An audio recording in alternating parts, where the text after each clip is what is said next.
Здравейте, приятели! Не пропускайте да ме гледате в неделя на 19 февруари. Запомнете, неделя от 5 часа ще гостувам в канала в YouTube на Дидо и на Кали. Ще им бъда гост и ще сготвям много вкусни рецепти.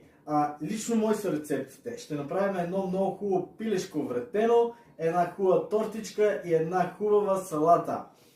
Дидо в неговия канал ще пусне необходимите продукти, за да може да готвим заедно. Не ме пропускайте!